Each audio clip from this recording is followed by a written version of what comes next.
Hi hello ನಮಸ್ತೆ ಮಮತಾ ಕನ ಕಿರಿಕಿರಿ ಚಾನಲ್ಗೆ ಎಲ್ಲರಿಗೆ ಸ್ವಾಗತ. ಇವತ್ತಿನ ಸ್ಪೆಷಲ್ ಆಪಮ್.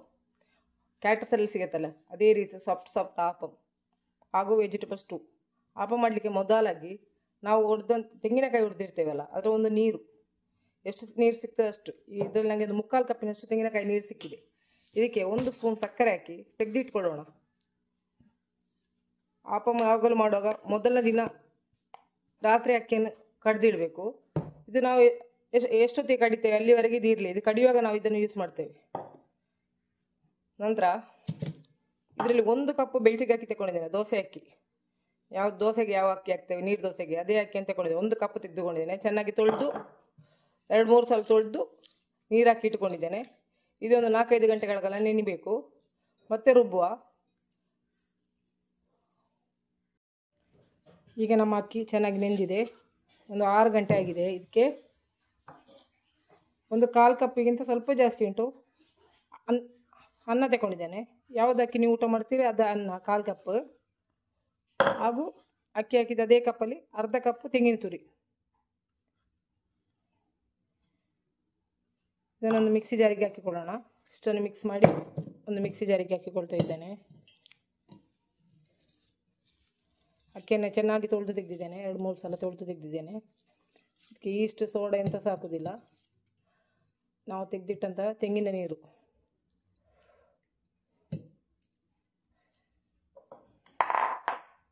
ಅಂದಾಜು ನಾವು ತೆಗೆದಿಟ್ಟಂಥ ತೆಂಗಿನ ನೀರು ಇದರಲ್ಲಿ 3/4 ಕಪ್ಪಿನಷ್ಟಿದೆ. ಇದಕ್ಕೆ 1/4 ಕಪ್ ನಾನು ನೀರು ಹಾಕ್ತೇನೆ. ಇದಕ್ಕೆ ಸ್ವಲ್ಪ ನೀರು ಬಿಸಿ ಮಾಡ್ತಾ ಇದ್ದೇನೆ. 1/4 ಕಪ್ಪಿನಷ್ಟು ನೀರು ಹಾಕ್ತಿದ್ದೇನೆ. ರುಚಿಗೆ ತಕ್ಕಷ್ಟು ಉಪ್ಪನ್ನು ಕೂಡ ಹಾಕಿಕೊಳ್ತಾ ಇದ್ದೇನೆ. ಇದನ್ನು ನೈಸಾಗಿ ರುಬ್ಬಬೇಕು. ಎಷ್ಟು ನೈಸ್ ಆಗ್ತದೆ ಅಷ್ಟು ನೈಸ್ ರುಬ್ಬಿಕೊಳ್ಬೇಕು. ಈಗ ನಮ್ಮ ಹಿಟ್ಟು ನೈಸಾಗಿದೆ ನೋಡಿ. ಈ ಅದಕ್ಕೆ ಸಾಕು, ನೈಸಾಗಿದೆ. ಈಗ ಇನ್ನೂ ಇದಕ್ಕೆ ನೀರು ಹಾಕಿಕೊಳ್ಳೋದು ಬೇಡ. ಎಲ್ಲವನ್ನು ಇದಕ್ಕೆ ಹಾಕಿಕೊಳ್ಳೋಣ. ಆದರೆ ನೀರು ಹಾಕೋದು ಬೇಡ. ಕೈಯಲ್ಲಿ ಸ್ವಲ್ಪ ತೆಗೆದು ಹಾಕಿದರೆ ಸಾಕು.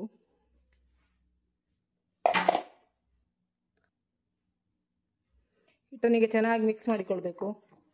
ಈಗ ಸ್ವಲ್ಪ ಚಳಿ ಉಂಟು, ಮಳೆ ಬರುವ ಹಾಗೆ ಉಂಟು. ಹಿಟ್ಟು ಉಬ್ಬುದಿಲ್ಲ ಹೇಳಿ ಆದರೆ ಸ್ವಲ್ಪ ಬಿಸಿನೀರು ಮಾಡಿ ಬಿಸಿನೀರಿನ ಮೇಲೆ ಇಟ್ಕೊಂಡು ಇದನ್ನು ಮುಚ್ಚಿಟ್ಟುಕೊಳ್ಬೋದು. ಈಗ ನೈಟ್ ನಾನು ಇದು ಕಡ್ದಿಡೋದು, ನಾಳೆ ಬೆಳಿಗ್ಗೆಗೆ ಇದು ಸರಿ ಆಗ್ತದೆ. ನಾಳೆ ಬೆಳಿಗ್ಗೆ ಮಾಡಿಕೊಳ್ಬೋದು. ಒಂದೇ ಸೈಡ್ ತಿರುಗಿಸ್ಕೊಳುವ. ಸರಿ ಮಿಕ್ಸ್ ಮಾಡಿ ಇಡುವ. 1 ನಿಮಿಷ ಚೆನ್ನಾಗಿ ತಿರುಗಿಸುವ. ಕೈ ಬಿಡ ತಿರುಗಿಸಿ ಮಿಕ್ಸ್ ಮಾಡಿ ಇಡುವ. ನಿಮಗೆ ಇದು ಉಬ್ಬುದಿಲ್ಲ ಚಳಿ ಇದೆ ಅಂತೇಳಿ ಆದರೆ ಸ್ವಲ್ಪ ಬಿಸಿ ನೀರು, ಕುದಿಯೋದು ಬೇಡ, ಬಿಸಿ ಮಾಡಿ ನೀರಿಗೆ ನಮ್ಮ ಹಿಟ್ಟಿನ ಪಾತ್ರೆ ನೀರಿಗೆ ಟಚ್ ಆಗಬಾರ್ದು. ಸ್ವಲ್ಪ ಮೇಲ್ಗಡೆ ನಿಲ್ಲುವಾಗೆ ಇಟ್ಟು ಮುಚ್ಚಿಟ್ಟರೆ ಬೆಳಿಗ್ಗೆ ಚೆನ್ನಾಗಿ ಉಬ್ತದೆ. ಇಲ್ಲ ಈಗ ನಾರ್ಮಲಾಗಿ ಉಬ್ಬಬಹುದು ಹೇಳಿದರೆ ಹಾಗೆ ಇಡ್ಬೋದು. ಹಿಟ್ಟು ಚೆನ್ನಾಗಿ ಮಿಕ್ಸ್ ಆಗಿದೆ. ಮುಚ್ಚಿಟ್ಕೊಳ್ಳೋಣ. ಹಿಟ್ಟನ್ನು ಮುಚ್ಚಿಟ್ಕೊಂಡಿದ್ದೇನೆ. ಸ್ವಲ್ಪ ಬಿಸಿ ಇರುವ ಜಾಗೆಯಲ್ಲಿ ಇದನ್ನು ತೆಗೆದಿಡ್ತೇನೆ. ಇನ್ನು ನಾಳೆ ಬೆಳಿಗ್ಗೆ ದೋಸೆ ಮಾಡುವಾಗ ಸಿಗುವ. ಆಪ ಮಾಡುವಾಗ ದೋಸೆ ಅಲ್ಲ. ಈಗ ನಮ್ಮ ಆಪದ ಹಿಟ್ಟು ಚೆನ್ನಾಗಿ ಬಂದಿದೆ ನೋಡಿ. ಒಳ್ಳೆ ದಪ್ಪ ಆಗಿದೆ. ಸ್ವಲ್ಪ ತಂಡಿದ್ದ ಕಾರಣ ಜಾಸ್ತಿ ಉಬ್ಬಿ ಬರಲಿಲ್ಲ. ಸ್ವಲ್ಪ ಹೊತ್ತು ನಾನು ಈಗ ಬೆಳಿಗ್ಗೆ ಎದ್ದು ನೋಡೋಕೆ ಅಷ್ಟು ಉಬ್ಬಲಿಲ್ಲ ಹೇಳಿ ಒಂದು ಅರ್ಧ ಗಂಟೆಯಷ್ಟು ಹೊತ್ತು ಬಿಸಿನೀರಿನ ಮೇಲೆ ಇಟ್ಕೊಂಡಿದ್ದೆ. ಈಗ ಇದು ಅದಾಗಿದೆ. ಇದೊಂದು ಬದಿಗಿಡುವ. ಈಗ ನಮ್ಮ ಮೊದಲು ಒಂದು ಸ್ಟೂ ತಯಾರು ಮಾಡಿಕೊಳ್ಳೋಣ ಆಪ ತಿನ್ನಲಿಕ್ಕೆ. ಇದಕ್ಕೆ 1 ಕ್ಯಾರೆಟ್, ಒಂದು 10 ಬೀನ್ಸ್ ತಗೊಂಡಿದ್ದೇನೆ. 10 ಬೀನ್ಸ್, 2 ಆಲೂಗಡ್ಡೆ, 2 ತುಂಡು ಕರಿಬೇವಿನ ಸೊಪ್ಪು, 1 ಈರುಳ್ಳಿ, 1 ಚಿಕ್ಕ ತುಂಡು ಶುಂಠಿ, 1-2 ಹಸಿಮೆಣಸು, ಹಾಗೂ ಸ್ವಲ್ಪ ಬಟಾಣಿ ಕಾಳು, ಹಾಗೂ ಇದಕ್ಕೆ ತೆಂಗಿನ ಹಾಲು, ದಪ್ಪ ಹಾಲು ಮತ್ತು ತೆಳು ಹಾಲು ಎರಡನ್ನು ಸಹ ತೆಗೆದುಕೊಂಡಿದ್ದೇನೆ. ಮೊದಲಿಗೆ ತರಕಾರಿಯನ್ನು ಕಟ್ ಮಾಡಿಕೊಳ್ಳೋಣ. ಸ್ವಲ್ಪ ಕತ್ತಲೆ ಬರ್ಬೋದು, ನನ್ನ ಟ್ಯೂಬ್ಲೈಟ್ ಉರಿಯುವುದಿಲ್ಲ. ಇಷ್ಟಿಷ್ಟು ದೊಡ್ಡದು ಮಾಡಿದ್ದೇನೆ, ತುಂಬ ಚಿಕ್ಕದಲ್ಲ.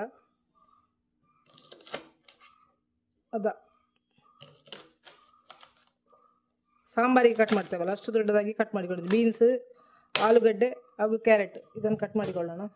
ಈರುಳ್ಳಿ ಎಲ್ಲ ತರಕಾರಿ ತೆಗೆದಲ್ಲ, ತುಂಬ ಚಿಕ್ಕದು ಮಾಡಬಾರ್ದು. ಒಂದು ಮೀಡಿಯಮ್ ಪೀಸ್, ತುಂಬ ದೊಡ್ಡದು ಬೇಡ. ಅದ ಸೈಜಲ್ಲಿ ಕಟ್ ಮಾಡಿಕೊಳ್ಳೋಣ. ಎಲ್ಲವನ್ನು ಇದೇ ರೀತಿ ಕಟ್ ಮಾಡಿಕೊಳ್ಳೋಣ. ನೋಡಿ, ಆಲೂಗಡ್ಡೆ ಈ ರೀತಿ ಕಟ್ ಮಾಡಿದ್ದೇನೆ. ಬೀನ್ಸನ್ನು ಇಷ್ಟಿಷ್ಟು ದೊಡ್ಡದಾಗಿ ಕಟ್ ಮಾಡಿಕೊಂಡಿದ್ದೇನೆ. ಎಲ್ಲವನ್ನು ಇದೇ ರೀತಿ ಕಟ್ ಮಾಡಿಕೊಳ್ತೇನೆ. ಕ್ಯಾರೆಟನ್ನು ಕೂಡ ಸ್ವಲ್ಪ ಸ್ಕ್ವೇರ್ ಪೀಸ್ ಮಾಡಿ ಕಟ್ ಮಾಡಿಕೊಳ್ಬೇಕು. ತುಂಬ ಉದ್ದದ್ದು ಬೇಡ, ಸ್ಕ್ವೇರ್ ಈ ಅರ್ಧದ ಪೀಸಾಗಿ ಕಟ್ ಮಾಡಿಕೊಳ್ಳೋಣ. ಈ ರೀತಿಯಾಗಿ ಮೊದಲಿಗೆ ಕಟ್ ಮಾಡಿದಂಥ ಬೀನ್ಸು, ಆಲೂಗಡ್ಡೆ, ಕ್ಯಾರೆಟ್, ಬಟಾಣಿ ಇದೇ 4 ಐಟಮ್. ಈರುಳ್ಳಿ ಕಾಯಿ ಮೆಣಸೆಲ್ಲ ಹಾಕೋದು ಬೇಡ. ಇಷ್ಟನ್ನು ಹಾಕಿ ಒಂದು ಸೀಟಿ ಕೂಗಿಸ್ಕೊಳ್ಳೋಣ. ಉಪ್ಪು ಹಾಕಿ, ರುಚಿಗೆ ತಕ್ಕಷ್ಟು ಉಪ್ಪು ಹಾಕಿ ಒಂದೇ ಒಂದು ಸೀಟಿ ಕೂಗಿಸಿ ತೆಗೆಯುವ ಕುಕ್ಕರಲ್ಲಿ. ಅದು ಸುಲಭ, ಬೇಗ ಆಗ್ತದೆ. ಒಂದು ಸೀಟಿ ತೆಗಿತೇನೆ ಕುಕ್ಕರಲ್ಲಿ ಹಾಕಿ. ಸ್ವಲ್ಪ ಬೇಯಲಿಕ್ಕೆ ತಕ್ಕ ನೀರು, ತುಂಬ ನೀರು ಹಾಕಬಾರ್ದು. ಬೇಯಲಿಕ್ಕೆ ಎಷ್ಟು ನೀರು ಬೇಕೋ ಅಷ್ಟು, ಒಂದು 1/4 ಗ್ಲಾಸ್ನಷ್ಟು ನೀರು ಹಾಕಿ ನೆನೆಸಿಟ್ಟ ಬಟಾಣಿ ಕೂಡ ಹಾಕಿ. ನಿಮಗೆ ಬೇರೆ ವೆಜಿಟೇಬಲ್ಸ್ ಬೇಕಿದ್ರೆ ಬೇರೆ ಸಹ ಹಾಕ್ಬೋದು. ಕ್ಯಾಪ್ಸಿಕಮ್ ಹಾಕ್ಬೋದು, ಕಾಲಿಫ್ಲವರ್ ಹಾಕ್ಬೋದು, ಯಾವ್ದು ಬೇಕಿದ್ರೆ ಹಾಕ್ಬೋದು. ನಾನಿಲ್ಲಿ 4 ತರಕಾರಿ ತಗೊಂಡಿದ್ದೇನೆ. ಬೀನ್ಸ್, ಕ್ಯಾರೆಟ್, ಬಟಾಣಿ, ಆಲೂಗಡ್ಡೆ. ಇದನ್ನು ಹಾಕಿ ಕುಕ್ಕರಲ್ಲಿ ಹಾಕಿ ಒಂದು ಸೀಟಿ ತಗೊಳ್ತೇನೆ. ಈಗ ತರಕಾರಿಯನ್ನು ಬೇಯಲಿಕ್ಕೆ ಇಟ್ಟಿದ್ದೇನೆ. ಕರಿಬೇವು ಸೊಪ್ಪನ್ನು ದಂಟು ಕ್ಲೀನ್ ಮಾಡಿ ಕಟ್ ಮಾಡಿ ತೆಗೆದುಕೊಳ್ಳೋಣ. ಹಾಗೆ 2 ಹಸಿಮೆಣಸು ತಗೊಂಡಿದ್ದೇನೆ. ನಿಮಗೆ ಎಷ್ಟು ಬೇಕು ಖಾರಕ್ಕೆ ಅಷ್ಟು ತಗೊಳ್ಬೋದು. ಒಳ್ಳೆ ಮೆಣಸಿನ ಹುಡಿ ಹಾಕ್ಲಿಕ್ಕೆ ಉಂಟು. ಹಾಗೆ ತುಂಬ ಹಸಿಮೆಣಸು ಫಸ್ಟಿಗೆ ಹಾಕಿ ಇಡೋದು ಬೇಡ. ಇದು ಖಾರ ಕಾಯಿ ಮೆಣಸು 2 ತಗೊಂಡಿದ್ದೇನೆ. ಹಾಗೂ ಸಪೂರಕ್ಕೆ ಶುಂಠಿಯನ್ನು ಸಪೂರಕ್ಕೆ ಕಟ್ ಮಾಡಿಕೊಳ್ಬೇಕು. ಎಷ್ಟು ಸಪೂರಕ್ಕೆ ಆಗ್ತದೆ ಅಷ್ಟು ಸಪೂರಕ್ಕೆ.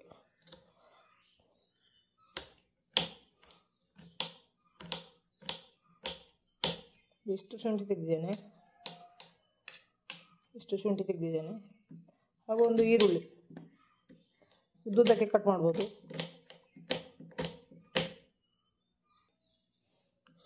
ಈರುಳ್ಳಿನ ಉದ್ದುದ್ದಕ್ಕೆ ಕಟ್ ಮಾಡಿಕೊಳ್ಬೇಕು. ಸಪುರ ಎಷ್ಟು ಸಪುರ ಆಗ್ತದೆ ಅಷ್ಟು ಸಪುರ. ಕೈ ಇರಲಿ, ಕೈ ಕಟ್ ಮಾಡಿಬಿಡಿ. ಈರುಳ್ಳಿನ ಸಪುರ ಕಟ್ ಮಾಡಿ ಇಟ್ಟಿದ್ದೇನೆ. ಕುಕ್ಕರ್ ಸೀಟಿಯಾಗಿದೆ. ಈಗ ಒಂದು ಪಾತ್ರೆ ಇಟ್ಕೊಂಡಿದ್ದೇನೆ, ಮಣ್ಣಿನ ಪಾತ್ರೆ ಇಟ್ಕೊಂಡಿದ್ದೇನೆ. ಅದಕ್ಕೆ ಸ್ವಲ್ಪ ಪಾತ್ರೆ ಬಿಸಿಯಾದಾಗ ಸ್ವಲ್ಪ ತೆಂಗಿನ ಎಣ್ಣೆ ಹಾಕ್ತಾ ಇದ್ದೇನೆ. ತುಂಬ ಬೇಡ, ಸ್ವಲ್ಪ ಸಾಕು, 1 ಸ್ಪೂನ್ ಎಣ್ಣೆ ಬಿಸಿಯಾಗಿದೆ. ಈಗ ಸಪುರಕ್ಕೆ ಹೆಚ್ಚಿದ ನಂತರ ಶುಂಠಿಯನ್ನು ಹಾಕಿಕೊಳ್ಳೋಣ. ಶುಂಠಿ, ಹಸಿಮೆಣಸು ಹಾಗೂ ಕರಿಬೇವಿನ ಸೊಪ್ಪು ಫ್ರೈ ಆಗಬೇಕು. ಈಗ ಇದು ಫ್ರೈ ಆಗಿದೆ. ಇದಕ್ಕೆ ಈರುಳ್ಳಿನ ಹಾಕಿಕೊಳ್ಳೋಣ. ಒಂದು ಈರುಳ್ಳಿ, ಮೀಡಿಯಂ ಸೈಜ್ ಒಂದು ಈರುಳ್ಳಿ ತಗೊಂಡಿದ್ದೇನೆ. ಒಂದು ಸ್ವಲ್ಪ ಹೊತ್ತು ಬಾಡಿಸುವ. ಈರುಳ್ಳಿ ಕೆಂಪಾಗೋದು ಬೇಡ, ಸ್ವಲ್ಪ ಬಾಡಿದ್ದು ಸಾಕು. ಮೀಡಿಯಂ ಸೈಜ್ ಈರುಳ್ಳಿ ಸಾಕು, ತುಂಬ ದೊಡ್ಡ ಈರುಳ್ಳಿ ಬೇಡ.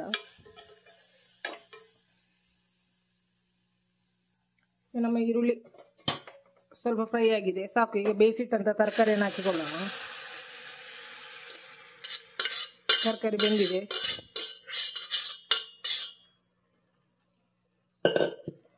ಬೇಯಿಸಿಟ್ಟಂಥ ತರಕಾರಿನ ಹಾಕಿಕೊಂಡಿದ್ದೇನೆ.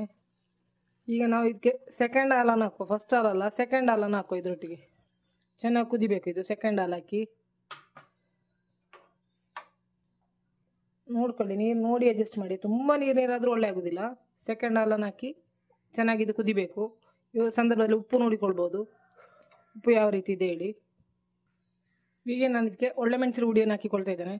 ಒಂದು ಅರ್ಧ ಸ್ಪೂನಷ್ಟು, ಚಿಕ್ಕ ಸ್ಪೂನಲ್ಲಿ ಅರ್ಧ ಸ್ಪೂನಷ್ಟು ಒಳ್ಳೆ ಮೆಣಸಿನ ಪೌಡರ್ ಹಾಕಿದ್ದೇನೆ. ನಿಮಗೆ ಖಾರಕ್ಕೆ ಎಷ್ಟು ಬೇಕು ಹಾಕ್ಬೋದು, ತುಂಬ ಬೇಡ. ಅದೇ ಖಾರ ಇದ್ರೆ ಸಾಕು, ಅಷ್ಟು ತುಂಬ ಖಾರ ಇಲ್ಲ.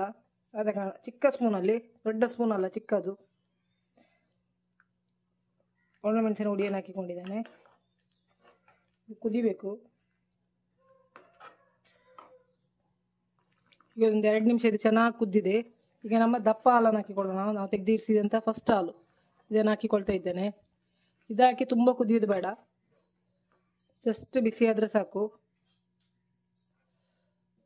ತುಂಬ ಕುದಿಸಬಾರ್ದು. ಫಸ್ಟ್ ಹಾಲು ಹಾಕಿ ಜಸ್ಟ್ ಕುದಿ ಬಂದಾಗ ಆಫ್ ಮಾಡಿಕೊಳ್ಳೋಣ. ಖಾರ ಮತ್ತು ಉಪ್ಪು ಸರಿಯಾಗಿದೆ ಹೇಳಿ ನೋಡಿಕೊಳ್ಳಿ.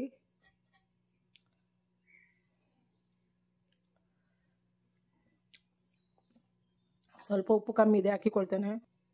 ಸ್ವಲ್ಪ ಉಪ್ಪು ಕಮ್ಮಿ ಇದೆ, ಹಾಕಿಕೊಳ್ತೇನೆ. ಈಗ ನಮ್ಮ ಸ್ಟೂ ರೆಡಿ. ಇನ್ನು ಜಾಸ್ತಿ ಕುದಿಯೋದು ಬೇಡ, ಸಣ್ಣ ಕುದಿ ಬಂದಾಗ ಬಂದ್ ಮಾಡಿಕೊಳ್ಳೋಣ. ನನ್ನದೀಗ ಮಣ್ಣಿನ ಮಡಿಕೆ, ಒಂದು ಕುದಿ ಬಂದರೆ ಮತ್ತು ಇಡೀ ದಿನ ಕುದಿತಾನೇ ಇರ್ತದೆ ಅದು. ಈಗ ನಾನು ಗ್ಯಾಸ್ ಆಫ್ ಮಾಡಿಕೊಳ್ತಾ ಇದ್ದೇನೆ, ಸಾಕು. ಈಗ ನಮ್ಮ ಸ್ಟೂ ರೆಡಿ. ಇನ್ನು ಆಫ್ ಮಾಡಿಕೊಳ್ಳೋಣ. ಆಪಮ್ ಮಾಡಲಿಕ್ಕೆ ನಾನು ಈ ರೀತಿಯ ಕಬ್ಬಿಣದ ಕಾವಲಿಯನ್ನು ತೆಗೆದುಕೊಂಡಿದ್ದೇನೆ. ಬಣಲೆ ಸ್ವಲ್ಪ ಅಗಾಲ ಇರುವಂಥದ್ದು, ಹೊಂಡ ಕಮ್ಮಿ, ಸ್ವಲ್ಪ ಅಗಾಲವಾಗಿ ಉಂಟು. ನಿಮ್ಮ ಹತ್ರ ನಾನ್ ಸ್ಟಿಕ್ ಇದ್ದರೆ ನಾನ್ ಸ್ಟಿಕ್ ತೆಗೆದುಕೊಳ್ಬೋದು. ಇದು ಕಬ್ಬಿಣದ್ದು, ಇಲ್ಲ ಬಣಲೆಯಲ್ಲಿ ಸಹ ಮಾಡಿಕೊಳ್ಬೋದು. ಸ್ವಲ್ಪ ಗುಂಡಿಯಾಗಿ ನಿಲ್ತದೆ ಅಷ್ಟೇ, ಬೇರೆ ಡಿಫ್ರೆನ್ಸ್ ಬರೋದಿಲ್ಲ. ಹೊಂಡದಲ್ಲಿ ಸ್ವಲ್ಪ ಹೀಗೆ ನಿಲ್ತದೆ ಅಷ್ಟೇ.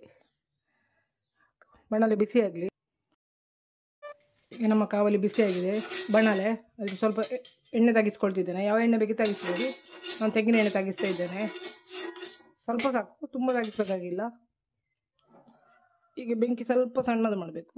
ಸಣ್ಣದು ಮಾಡಿ ಇಟ್ಟು ಒಯ್ತಾ ಇದ್ದೇನೆ. ಇಟ್ಟು ನೋಡಿ, ಈ ಅದಕ್ಕೆ ಇದೆ, ತುಂಬ ಗಟ್ಟಿ ಇಲ್ಲ, ಈ ರೀತಿ ಇದೆ. ಉದ್ದಿನ ದೋಸೆ ಹಿಟ್ಟಿನ ಅದಕ್ಕೆ ಇದೆ. ಈಗ ಹಾಕ್ತಾ ಇದ್ದೇನೆ. ಒಂದು ಹಾಗೂ ಸ್ವಲ್ಪ ಹಾಕ್ತಾ ಇದ್ದೇನೆ. ಬೆಂಕಿ ಸ್ವಲ್ಪ ಸಿಮ್ ಮಾಡಬೇಕು, ಯಾಕೆಂದರೆ ನಮಗೆ ಇದನ್ನು ತಿರುಗಿಸ್ಬೇಕಲ್ಲ. ಒಂದು ಬಟ್ಟೆ ಏನಾದರೂ ಇಟ್ಕೊಳ್ಬೇಕು, ಕಬ್ಬಿಣದಾದರೆ ಈ ರೀತಿಯಾಗಿ ತಿರುಗಿಸ್ಕೊಳ್ಬೇಕು. ಫುಲ್ ಹೀಗೆ ಬರಬೇಕು ನೋಡಿ.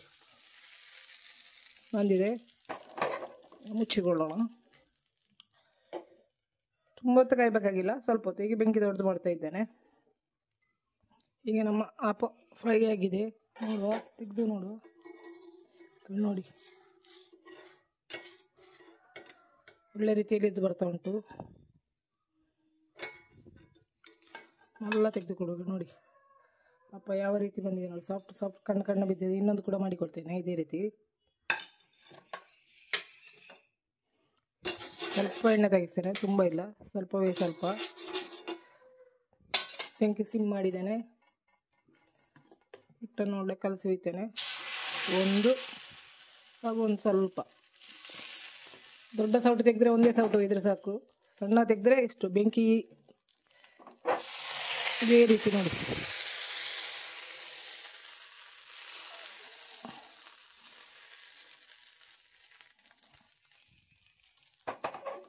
ಇಟ್ಟೇನೆ. ಈಗ ಮುಚ್ಚುತ್ತೇನೆ.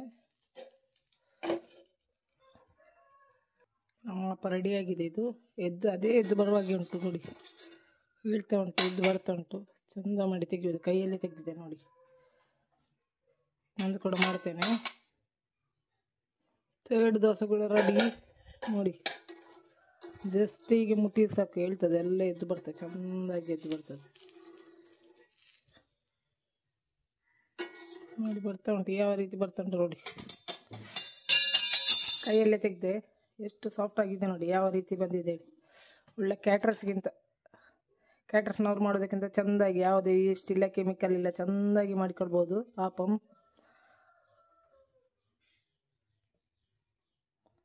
ತುಂಬ ಚೆಂದಾಗಿ ಬಂದಿದೆ. ಈಗ ನಮ್ಮ ಬಿಸಿ ಬಿಸಿ ಆಪಮ್, ವೆಜಿಟೇಬಲ್ ಸ್ಟೂ ಹಾಗೂ ಚಾಯ ಸವಿಯಲು ಸಿದ್ಧ ಆಗಿದೆ. ಎಲ್ಲರೂ ಟ್ರೈ ಮಾಡಿ. ಹಾಗೆ ನಿಮಗೆ ನನ್ನ ವಿಡಿಯೋ ಇಷ್ಟ ಆದರೆ ಲೈಕ್ ಮಾಡಿ, ಶೇರ್ ಮಾಡಿ, ಕಮೆಂಟ್ ಮಾಡಿ. ಸಬ್ಸ್ಕ್ರೈಬ್ ಮಾಡದೆ ನೋಡ್ತಾ ಇದ್ದರೆ ಸಬ್ಸ್ಕ್ರೈಬ್ ಮಾಡಿ. ಎಲ್ಲರೂ ಟ್ರೈ ಮಾಡಿ. ತುಂಬ ಸಿಂಪಲ್ ಆಗಿದೆ. Thank you.